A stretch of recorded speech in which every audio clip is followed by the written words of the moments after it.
five-star defensive lineman really just include Oklahoma in his top school list? You heard me right. Five-star defensive lineman Armondo Blount drops his top school list.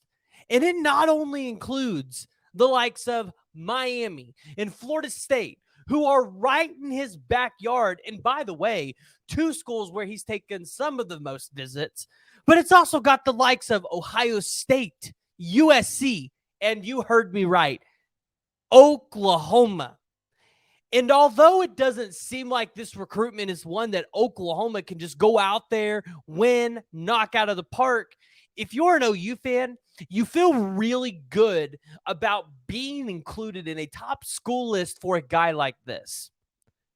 And here's what I mean by this, because we're going to break this down into why Oklahoma really probably doesn't have a shot here from the outside looking in. Now, I have not talked to Armondo Blount, so maybe there's something going on behind the scenes between him and Bates and him and Venables that's changing things. But when you look at his visit list, he's been to the University of Florida 6 times. He's been to Miami 5 times. He's been to Florida State twice. He's been to Ohio State once. USC and Oklahoma are not in this list. They're not on the list for visits. So you look at it and go, well, yeah, those 2 schools are probably out. But why would they be included in a top school list if Armondo Blount didn't like the school, didn't like the coach, didn't have a relationship at some level and have some interest there? Now, again, a kid from Miami, Florida, out of Miami Central, a hot spot for recruits out of Florida, Florida State, and Miami. Just a hot spot. You would expect that Miami's probably trying to drop bags here. Like, let's just all be honest and let's call it out for what it is. They just got announced to be in the top 3 for Aiden Breland, the 5-star defensive lineman here in the 2024 class. But to get announced here, they need to do a major overhaul on that defensive line. So they got to start making some jumps. And to get a guy like this in your backyard, it's important to be able to keep him home. So Miami's trying to probably draw this one out.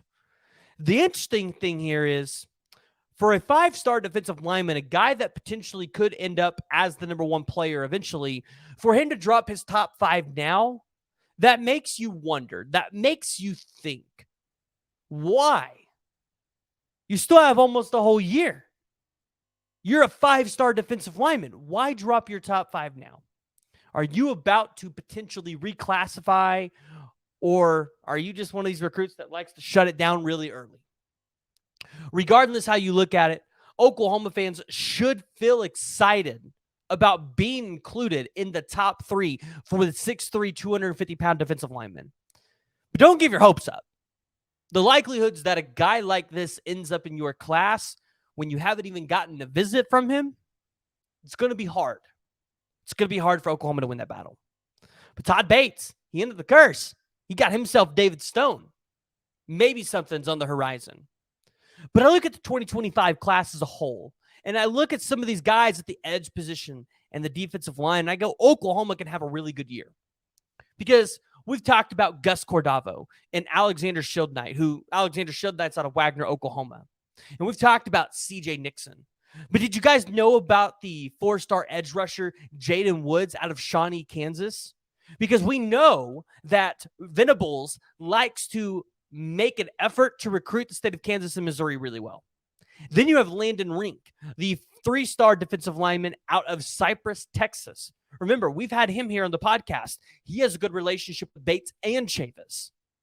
Maybe this is another one, kind of like Nigel Smith, where you get the dynamic duo working together, and it's hard to say no to it. And if that's really the case, then we need those two working together all the time. But then you look at the 6'2", 275-pound defensive lineman out of Denton Guyer, Xavier Ukponu, who was just recently on campus at the University of Oklahoma during the Arkansas State game.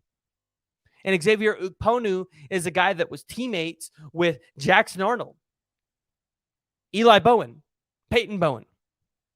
There could be that potential desire for him to want to join his former teammates up here. And then you've got Ethan Utley. Ethan Utley's been here to campus. I believe he was up here for the junior day. The 6'4", 270-pound defensive lineman out of Nashville, Tennessee. You have to fight the Volunteers for that battle. You're going to have to go out there and you're going to have to beat Texas because Texas is going to try to make a run at this guy. But not saying Oklahoma's out of it. You could look at a guy like DJ Sanders, the 6'3", 290-pound defensive lineman out of Bellevue, Texas, the number 13 overall defensive lineman. You're going to have to fight the likes of Miami, Alabama, A&M, Texas. But, again, Bates is hot. There's a lot of momentum for Oklahoma right now on the recruiting trail. So, although Oklahoma does not potentially land Armondo Blount, and they probably don't land Elijah Griffin either, the number 1 defensive lineman in this class, you really, really like Oklahoma being included in the top 5 because it shows you that recruits are thinking about Oklahoma in a different way. They see what's going on in Oklahoma. They see how Brent Venables and Todd Bates are utilizing these defensive linemen, swapping them out, keeping their legs fresh. But also, they've seen these kids have grown up watching the Brent Venables defenses at Clemson win national championships. And when they start to see that change at the University of Oklahoma, these are the effects. You get the David Stones of the world. You get the Williams Wineries of the world. You get the Danny Okoyes. You get the Blunts. You get the Griffins. That's what you get. So maybe 2025 is the year where you put up this incredible defensive line class. Maybe it's still 2024. Here's what I know. Todd Bates, Miguel Chavis, Brent Venables, they're putting work in on the recruiting trail. You can see it evident, not only in the 2024 class, but the 2025 class. Because, hey, they got a strong start there. They got the number 3 class right now, right behind Georgia and Alabama. So, guys, I know it's a long shot, but I really want to hear what y'all's thoughts are. I want to hear what you guys are thinking about the 5-star defensive linemen, including Oklahoma in this top 5. Because from all indications, Oklahoma shouldn't be in the top 5. They don't have the visits. Miami, Florida State, where's Florida on this list? There's questions, but you like where Oklahoma's at. So jump down in the comments below. Let me know what y'all's thoughts are. If you guys haven't already, go ahead and hit that like and hit that subscribe button.